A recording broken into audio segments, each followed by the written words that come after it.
अस्सलाम वालेकुम स्टूडेंट्स, आज का हमारा टॉपिक है ट्रांसएमिनेशन एंड डीएमिनेशन। ट्रांसएमिनेशन और डीएमिनेशन के जो टॉपिक्स हैं they are the steps of catabolism of amino acids.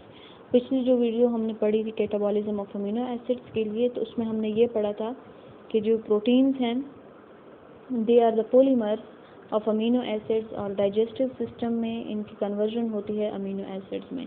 फिर ये अमीनो एसिड्स ट्रेवल करते हैं हमारे लीवर में, और लीवर में ये जो मुख्तलिफ अमीनो एसिड्स आ गए हैं then they transfer their amino group to glutamate. ठीक है, ग्लूटामेट इन अमीनो ग्रुप को स्टोर करता है the process that is known as transamination. और फिर ट्रांसएमिनेशन के बाद क्या होता है कि this amino group is then released by the glutamate. Amino group इस ग्लूटामेट को रिलीज करता है in the form of ammonia and then this process is known as deamination. और फिर ये जो अमोनिया है this is toxic for our cells, so this is converted into a non toxic form that is urea utilizing curious cycle. तो अब ये transamination का process जिसमें अमीनो एसिड्स अपना अमीनो ग्रुप ट्रांसफ़र कर रहे हैं टू ग्लूटामेट, और दूसरा glutamate is releasing this amino group, glutamate is releasing this amino group in the form of ammonia which is known as deamination। तो ये ट्रांसएमिनेशन का प्रोसेस के ग्लूटामेट में अमीनो ग्रुप कैसे ट्रांसफ़र हो रहा है फ्रॉम द अमीनो एसिड, और फिर ग्लूटामेट इस अमीनो ग्रुप को रिलीज कैसे करता है in the form of ammonia, that the process that is known as deamination. ये दो प्रोसेसेस इस वीडियो में हमने पढ़ने हैं। ठीक है, so let us go towards our topic transamination and deamination. First we will discuss transamination, that is the release or the transfer of amino acid from the amino acids into glutamate, and then we will discuss deamination, that is the release of amino group from the glutamate in the form of ammonia. Okay, so let us first discuss transamination. ठीक है, transamination is a process in which transfer of an amino group takes place to a keto acid to form a new amino acid। अच्छा, transamination के लिए जो हम general reaction लिखते हैं उसमें हमने क्या लिखना है, कोई भी अल्फा अमीनो एसिड हो सकता है। देखिए यहाँ पे R1 लिखा हुआ है, R1 shows that there may be any group, और क्योंकि you all know that R group ही की वजह से डिफरेंट अमीनो एसिड्स हैं हमारे पास, तो R ग्रुप कोई भी हो सकता है और उसी के मुताबिक वो अमीनो एसिड होगा। तो जनरल रिएक्शन क्या है कि कोई भी अमीनो एसिड है और कोई भी कीटो एसिड है। R2 जहाँ पे लिखा हुआ है it may be methyl group, ethyl group, propyl group, कोई रिंग चेन हो सकता है। तो कोई भी कीटो एसिड है और कोई भी अमीनो एसिड, इन दोनों का रिएक्शन होगा and this will be catalysed by transaminases और अमीनो ट्रांसफेरेजेस। ठीक है, दोनों एक ही बात है, ट्रांसफर ऑफ अमीनो ग्रुप ही होगा बाय दिस कैटलिस्ट और बाय दिस एंजाइम। ठीक है, तो अमीनो ट्रांसफेरेज की मौजूदगी में amino group will be transferred from amino acid into a keto acid, and as a result यहाँ पे आप देख सकते हैं कि जो कीटो एसिड है, जो अमीनो एसिड था 1 वो अब कन्वर्ट हो गया है इनटू अल्फा कीटो एसिड, और जो कीटो एसिड था वो कन्वर्ट हो गया है इनटू अमीनो एसिड। ठीक है, ये देखें एक दफ़ा फिर इस रिएक्शन को देख लें, क्योंकि आगे आपने इसी रिएक्शन को स्टडी करना है। अगर आपको इसकी समझ नहीं आई तो आप आगे भी कंफ्यूज होंगे। This is any amino acid and this is any keto acid, this is represented by 1 and this is represented by 2। तो ये जो अमीनो एसिड 1 है, क्योंकि this is a transamination reaction, so this will transfer its amino group. ये amino group transfer कर रहा है किसे, कीटो एसिड को, और जब ये ट्रांसफ़र कर देगा तो इसके रिजल्ट से ये जो NH3 है, now this has been converted into carbon double bond oxygen, carbonyl group में ये कन्वर्ट हो गया है, और इसको अब हम अमीनो एसिड नहीं कहेंगे, now this is termed as alpha keto acid. यहाँ पे भी 1 के सिंबल से हमने शो किया हुआ था, here we are also representing it by this symbol 1। Similarly this keto acid 2 which is represented by 2, जिसमें earlier carbon double bond oxygen जिसको कार्बोनिल कार्बन कहा जाता है वो मौजूद है, अब वहाँ पे ट्रांसफ़र हो गया है अमीनो ग्रुप। ठीक है, और वो क्या बन गया है, अमीनो एसिड 2, और ये जो अमीनो एसिड 2 है इसको जनरली हम कहते हैं कि ये ग्लूटामेट है। दूसरा ये है कि जो अमीनो एसिड्स हमारे बॉडी में मौजूद हैं वो जनरली लीवो रोटेटरी के फॉर्म में होते हैं, तो उनके साथ हम सिंबल लिखते हैं L। अमीनो एसिड्स में भी लीवो रोटेटरी और डेक्स्ट्रो रोटेटरी, अगर वो डेक्स्ट्रो रोटेटरी है तो हम D सिंबल यूज़ करेंगे, अगर वो लीवो रोटेटरी है तो हम एल साइन इसके साथ लगाएंगे। और डीवो और जो लीवो रोटेटरी हैं वो डिपेंड करते हैं प्लेन पोलराइज्ड जो लाइट होती है उसमें रोटेशन के मुताबिक हम उनको डेक्स्ट्रो या लीवो कहते हैं। अगर रोटेशन राइट साइड पे है तब उनको हम डेक्स्ट्रो रोटेटरी कहते हैं, अगर रोटेशन उनकी लेफ्ट साइड पे है तो हम उनको कहते हैं कि लीवो रोटेटरी अमीनो एसिड है। ठीक है, उनकी स्टीरोकेमिस्ट्री के मुताबिक हम उनको एल या डी का साइन देते हैं। एनी हाउ आपने ये बात याद रखनी है कि हमारे बॉडी में जो अमीनो एसिड्स हैं they are mostly in L configuration. तो एल कॉन्फ़िगरेशन वाला कोई भी एलानीन हम अमीनो एसिड ले रहे हैं, when this react with alpha ketoglutarate then this will form pyruvate which is a keto acid. ठीक है, alanine will transfer its amino group to alpha ketoglutarate and then pyruvate will be formed. Pyruvate is now a keto acid and glutamate is formed. Glutamate is an amino acid. ये देखें, this is alanine which has NH3 group. alanine is one of the amino acid और ये reaction करेगा किसी keto acid के साथ। This is alpha ketoglutarate, it has carbon double bond oxygen. In the presence of alanine aminotransferase क्या होता है कि यहाँ पे अमीनो ग्रुप का ट्रांसफर होगा। अब देखें एलानीन में आपके पास आ गया है carbon double bond oxygen and now this is termed as pyruvate. और जो अल्फा कीटोग्लूटारेट है वहाँ कार्बन डबल बॉन्ड ऑक्सीजन की जगह ट्रांसफर हो गया है अमीनो ग्रुप। ये देखें and now this molecule is known as glutamate. तो हर एक रिएक्शन में कीटो एसिड के साथ रिएक्शन करने पर we will get glutamate and glutamate is an amino acid. Amino acid का हमने पढ़ा है कि उसमें सेंट्रल कार्बन है which has 4 groups attached to it, एक amino group, carboxylic acid group, hydrogen and alkyl group. तो इसमें भी ये सारे ग्रुप्स मौजूद हैं। So this is an amino acid. ठीक है, this is the formula for glutamate. Okay, let us see general reaction.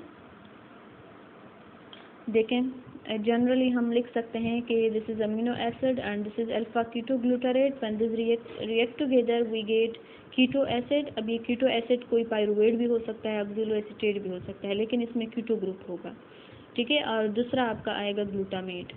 तो वो जो अमीनो ग्रुप है, मतलब क्या हुआ कि जितने भी अमीनो एसिड्स हैं उनका अमीनो ग्रुप स्टोर होता है in the form of glutamate और इसी वजह से इसको हम कहते हैं कि ये स्टोर हाउस है अमीनो ग्रुप के लिए। यानी अमीनो ग्रुप इसमें सेफ रहता है, महफूज रहता है। जब भी हमें ज़रूरत होती है तो ये ग्लूटामेट दोबारा से डिग्रेड होकर हमें वही अमीनो एसिड भी दे सकता है। Okay, so if this is alanine then we will get pyruvate plus glutamate and if this is aspartate alpha ketoglutarate को दे रहा है अमीनो ग्रुप, तो क्या हो रहा है, ऑक्सैलो एसीटेट और इसके साथ ग्लूटामेट बन रहा है। अब इस ग्लूटामेट में अमीनो ग्रुप आ गया है। ठीक है, अब ये अमीनो ग्रुप फर्दर जब ये रिलीज करेगा तो उस प्रोसेस को हम कहेंगे कि ये क्या है, डीएमिनेशन है। डीएमिनेशन का प्रोसेस आगे हमने पढ़ना है, लेकिन इससे पहले अगर आप ये पीछे वाले रिएक्शन देखें ट्रांसएमिनेशन में, तो यहाँ पे आपको नज़र आ रहा है ALT, GPT और PLP। तो ये वाले टर्म्स थोड़े से डिस्कस कर लेते हैं। देखें, first term used here is AST और GOT। तो AST का मतलब है एस्पार्टेट ट्रांसएमिनेज। ये जो भी रिएक्शन कैटालाइज करेगा, दिस आर द एंजाइम्स। तो जो भी रिएक्शन ये कैटालाइज करेगा उसी के मुताबिक इसका नाम होगा। जिस तरह ये एस्पार्टेट और कीटा ग्लूटारेट के दरमियान ट्रांसफ़र करा रहा है, so that's why the enzyme used here is AST which is symbol for aspartate transaminase। या इसके साथ GOT भी लिखा हुआ है। GOT का मतलब क्या है कि this is glutamate oxalo acetic transaminase. ठीक है, SGOT भी इसे कहा जाता है, serum glutamic oxalo acetate transaminase. Product के लिहाज से अगर इनको नाम दें तो वो बनता है GOT। G is for glutamate and O is for oxalo acetate and T is for transferase, यानी इनमें ग्रुप ट्रांसफ़र हो रहा है। क्योंकि ये रिएक्शन बैकवर्ड और फॉरवर्ड दोनों में हो रहा है, तो अगर ये फॉरवर्ड होगा तो एस्पार्टेट और अल्फा कीटोग्लूटारेट के दरमियान ट्रांसफ़र कर रहा है, इस वजह से इसको हम कहते हैं कि ये एस्पार्टेट ट्रांसएमिनेज है। ठीक है, एस्पार्टेट में ये ट्रांसएमिनेशन कर रहा है। अगर ये बैकवर्ड होता है तो ऑक्सैलो एसिटेट और ग्लूटामेट में ट्रांसफ़र करेगा और दैट्स वाई इसको हम कहेंगे कि ये ग्लूटामेट ऑक्सैलो एसिटेट ट्रांसफेरेज है। बाकी कैरेक्टरिस्टिक क्या है इस रिएक्शन के कि ये माइटोकॉन्ड्रियल एंजाइम है, ठीक है। This AHT enzyme is a mitochondrial enzyme और mainly this is present in heart, liver, muscle and kidneys and this is specific to heart damage. Similarly, this is important in liver since half of urea nitrogen is from aspartate. Half of जो urea का nitrogen है वो aspartate के source से आता है, तो चूंकि एस्पार्टेट से वो आ रहा है तो उसको कैटालाइज होने के लिए उसका एंजाइम भी मौजूद होना चाहिए, और एंजाइम इसका क्या है AST, that is aspartate transaminase. तो ये इस वजह से लीवर का एक इम्पॉर्टेंट एंजाइम है, ताकि एस्पार्टेट अगर वहाँ पर आ रहा है अमीनो एसिड के फॉर्म में तो उसको ये कैटालाइज करके ऑक्सैलोएसीटेट और ग्लूटामेट में कन्वर्ट कर सके. अच्छा, इसके अलावा दूसरा जो यहाँ पे टर्म यूज़ हुआ था इट वाज ALT और GPT. सो इसका क्या मतलब है, alanine transaminase. If we take this reaction, alanine और अल्फा कीटोग्लूटारेट है and they results in the formation of pyruvate and L-glutamate. So here as this enzyme is transferring amino group from alanine to alpha ketoglutarate. That's why we will call it alanine transaminase. ठीक है. Similarly backward reaction में ये catalyse करेगा transfer of amino group को in between pyruvate and glutamate. So that's why we can also call it GPT, that is glutamate pyruvate transaminase. SGPT जब हम level determine करते हैं अपने सीरम, ब्लड सीरम में, तब हम कहते हैं कि ये SGPT टेस्ट है या ALT SGPT टेस्ट है. ये रिवर्सिबल रिएक्शन है तो दोनों फॉर्म्स में, इस फॉर्म में भी मौजूद हो सकता है, पाइरूवेट ग्लूटामेट के फॉर्म में भी मौजूद हो सकता है, तब हम कहते हैं कि SGPT का टेस्ट कराना है. सो this is serum glutamate pyruvic transaminase. बाकी इसके कैरेक्टरिस्टिक क्या है कि ये सिस्टोलिक एंजाइम है and this is specific to liver damage and important in muscle where 25% of amino acid nitrogen is transported out as alanine. ये ज़्यादातर मसल्स का एक इम्पॉर्टेंट एंजाइम है क्योंकि वहाँ पे जो अमीनो एसिड का नाइट्रोजन है this is transported out as alanine. सही है. इसके अलावा लीवर में रिवर्स रिएक्शन भी हो सकता है और रिवर्स रिएक्शन के रिजल्ट से ही आपको the reverse reaction moves amino acid nitrogen back on glutamate. मतलब फॉरवर्ड रिएक्शन में भी ये आपको पाइरूवेट ग्लूटामेट बना कर दे सकता है और दोबारा ये लीवर में रिवर्स रिएक्शन भी हो सकता है जिसके रिजल्ट से ग्लूटामेट दोबारा क्या बनाएगा, alpha ketoglutarate and L-alanine. Okay, next यहाँ पे टर्मिनोलॉजी यूज हुई है, it is PLP and PLP is a pyridoxal phosphate. It is usually the active form of vitamin B6 and this acts as a coenzyme in this enzymatic reaction. मुख्तलिफ जो enzymatic reactions होते हैं तो उसमें generally हमने पढ़ा हुआ है कि एंजाइम्स के लिए को एंजाइम भी, कुछ एंजाइम्स ऐसे हैं जो कि इंडिविजुअली काम नहीं करते और उनके लिए कोई एंजाइम पार्ट भी चाहिए होता है जो उनको एक्टिवेट करता है. तो PLP pyridoxal phosphate, this is a coenzyme here which activates the working of these enzymes, that is ALT or GPT, and this is the active form of vitamin B6. ठीक है. विटामिन में आप लोग पढ़ चुके हो कि इसमें जितने भी विटामिन हैं ज़्यादातर वो कोएंजाइम के तौर पर काम करते हैं. बहुत सारे ऐसे एंजाइम्स हैं जो कि कोएंजाइम के तौर पर काम कर, विटामिन ऐसे हैं जो कोएंजाइम के तौर पर काम करते हैं. So this vitamin B6 is also one of the coenzyme. This pyridoxal phosphate is the active form of B6 and it acts as a coenzyme. Okay, तो ये तो आपके हो गए characteristic of various enzymes that are working in transaminase reactions. तो transaminase reaction में आपने देख लिया है कि उसमें क्या हो गया है कि जो अमीनो ग्रुप है वो ट्रांसफ़र हो गया है कीटोग्लूटारेट में and now this is stored in the form of glutamate. ठीक है. अमीनो ग्रुप किसके पास चला गया है, ग्लूटामेट में, और अमीनो ग्रुप का ट्रांसफ़र होना ग्लूटामेट में, this process was known as transamination. अच्छा, जब ट्रांसएमिनेशन का प्रोसेस कंप्लीट हो जाए तो नेक्स्ट हमारा स्टेप आएगा डीएमिनेशन. मतलब ये जो ग्लूटामेट में अमीनो ग्रुप आ गया है, now this glutamate will release its amino group in the form of ammonia and this process will be known as deamination. This deamination is of two types. This may takes place in the presence of oxygen and this may takes place without any oxidative process. if this is accompanied by oxidation, then we call it oxidative deamination, and if it is not accompanied by any type of oxidation reaction, then we call it non-oxidative deamination. अच्छा, deamination को हम कैसे define करेंगे? देखें, deamination is the removal of amino group from a molecule of amino acid as free ammonia. Glutamate में जो ammonia आ गया था, अमीनो ग्रुप आ गया था, तो उस अमीनो ग्रुप का, उसको जनरली मैंने बता दिया है कि उसको हम अमीनो एसिड ही कहते हैं. Glutamate is an amino acid. ठीक है, तो ग्लूटामेट से अमीनो फ्री अमोनिया का रिलीज होना कहलाता है deamination. De means removal and amination means ammonia. So the removal of ammonia from glutamate as free ammonia is known as deamination. And the enzymes that catalyze these reactions are known as deaminases. जिस तरह transamination reaction को catalyze करने वाले transaminases कहलाते थे, similarly वो enzymes जो कि deamination reaction को catalyze कर रहे हैं, they are known as deaminases. And in human body, this deamination reactions takes place mainly in the liver. However, this may takes place in the kidney.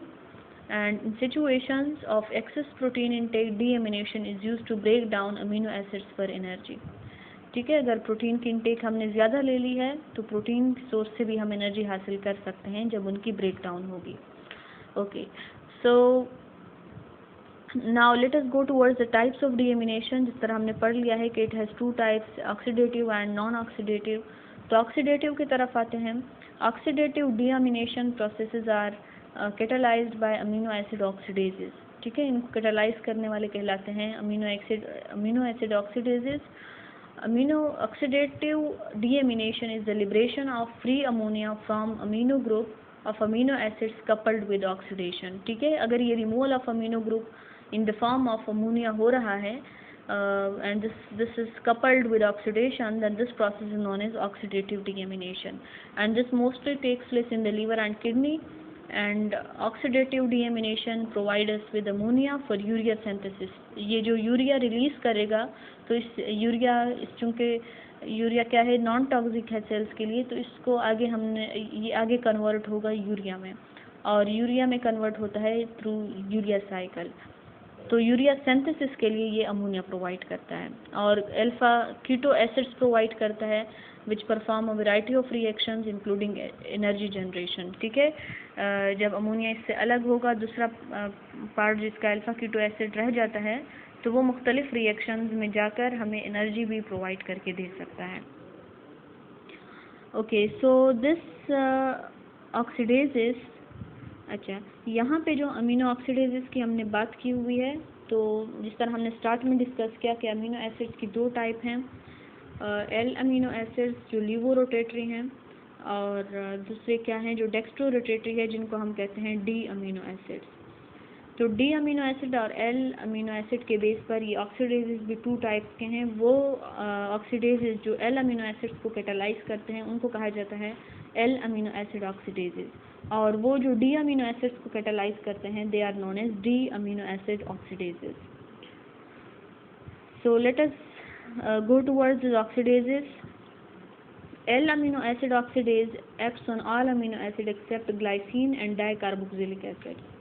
ठीक है, L amino acid जो ऑक्सीडेजेस हैं, glycine और dicarboxylic acid के अलावा जितने भी amino acid हैं उनके ऊपर ये एक्शन कर सकते हैं. And activity on D amino acid oxidase is high than that of L amino acid oxidase. Similarly D amino acid oxidase degrade D amino acid in bacterial cell wall. जो D होंगे वो D amino acid को degrade करेंगे और L वाले degrade करेंगे L amino acid को. D की एक्टिविटी यूजुअली हाई होती है एल अमीनो एसिड ऑक्सीडेज से. अच्छा, प्रोसेस क्या होगा ऑक्सीडेटिव डीएमिनेशन का, ये देखें. कोई भी एल अमीनो एसिड है, this is converted into alpha keto acid and ammonia is released. amino group is released in the form of ammonia. As ammonia has been released, so that's why we call this process deamination. और ये वाला जो process है, this is coupled with oxidation reaction. Oxidation reaction में क्या है कि जो फ्लेवीन मोनोन्यूक्लियोटाइड है ये कन्वर्ट होगा FMNH2 में, और फिर यही FMNH2 जब दोबारा से FMN में कन्वर्ट होता है, then oxygen is utilized in this process and oxygen is converted into hydrogen peroxide. Backward reaction में ये प्रोसेस रिवर्स होता है। अब यहाँ पर चूंकि ऑक्सीडेशन भी साथ में हो रही है तो इस वजह से इसको हम कहते हैं कि ये ऑक्सीडेटिव डीएमिनेशन है। जो एंजाइम यूज़ होगा it is L amino acid oxidase. So important बात क्या है कि यहाँ पे अमोनिया का रिलीज हो गया है, इस वजह से हम इसे डीएमिनेशन बोल रहे हैं, और this is also accompanied by oxidation reaction. Non oxidative deamination में क्या होगा कि direct amination without any oxidation and amino acid dehydrotases for example is one of the example of non-oxidative deamination। इसकी मुख्तलिफ टाइप्स हो सकती हैं, डिपेंड करता है कि अमीनो एसिड में कौन सा ग्रुप मौजूद है। जिस तरह कुछ में SH ग्रुप मौजूद हो सकता है तो उसके लिए सल्फाहाइड्रल एंजाइम्स चाहिए होते हैं। डिहाइड्रोटेजेज एंजाइम जिनमें OH ग्रुप, जिन अमीनो एसिड में OH ग्रुप मौजूद हो तो उनको हम कहते हैं कि ये डिहाइड्रोटेजेज एंजाइम उनको कैटालाइज करेंगे। So amino acid dehydratase is one of the example of non oxidative deamination. Serine है, थ्रियोनीन है, होमोसेरीन, ये हाइड्रोक्सी अमीनो एसिड हैं, यानी इनमें हाइड्रोक्सिल ग्रुप मौजूद होता है, तो इस वजह से इनको कैटालाइज करने वाले एंजाइम कहलाएंगे amino acid dehydratases. And they undergo non-oxidative deamination catalyzed by PLP dependent dehydrotases। ठीक है, इसके लिए सिर्फ क्या चाहिए, ये एंजाइम डिहाइड्रोटेज एंजाइम चाहिए, डिपेंड करता है कौन सा ग्रुप मौजूद है। जिस तरह इन सब में OH ग्रुप मौजूद है तो इनको कैटालाइज करने वाले क्या होंगे, डिहाइड्रोटेज, और इनको कोएंजाइम PLP चाहिए, तो सेरीन है, थ्रियोनीन है या होमोसेरीन है, they will be converted into their respective keto acid. Depend करता है कौन सा अमीनो एसिड है तो उसी के मुताबिक वो कीटो एसिड में कन्वर्ट होगा, और साथ में ये अमोनिया को रिलीज़ कर रहा है। ठीक है, अब यहाँ पे जो अमोनिया का रिलीज़ हो रहा है यानी डीएमिनेशन हो रही है, इसके साथ, इस रिएक्शन के साथ कोई ऑक्सीडेटिव प्रोसेस नहीं हो रहा, ऑक्सीडेशन रिएक्शन नहीं हो रहा। So that's why this reaction is termed as non oxidative deamination. तो यहाँ पे आपके दो स्टेप्स कंप्लीट हो गए हैं। ठीक है, पहला ट्रांसएमिनेशन और दूसरा हो गया है डीएमिनेशन। इसके बाद अब ये जो अमोनिया बन गया है, चाहे वो ऑक्सीडेटिव एमिनेशन से बने या नॉन ऑक्सीडेटिव डीएमिनेशन से बने, now this ammonia will enter into urea cycle and then it will be converted into urea, because this ammonia is in toxic form, so this will be converted into a non toxic form urea, और ये जो urea है ये फिर हमारा जो urine है उसके थ्रू हम एक्सक्रीट करते हैं। So this will further urea cycle हमने पढ़ना है कि किस तरह अमोनिया इंटर होगा यूरिया साइकिल में और ये कन्वर्ट होगा यूरिया में, यूरिया के बाद इसकी एक्सक्रीशन होनी है। So this was about transamination and deamination.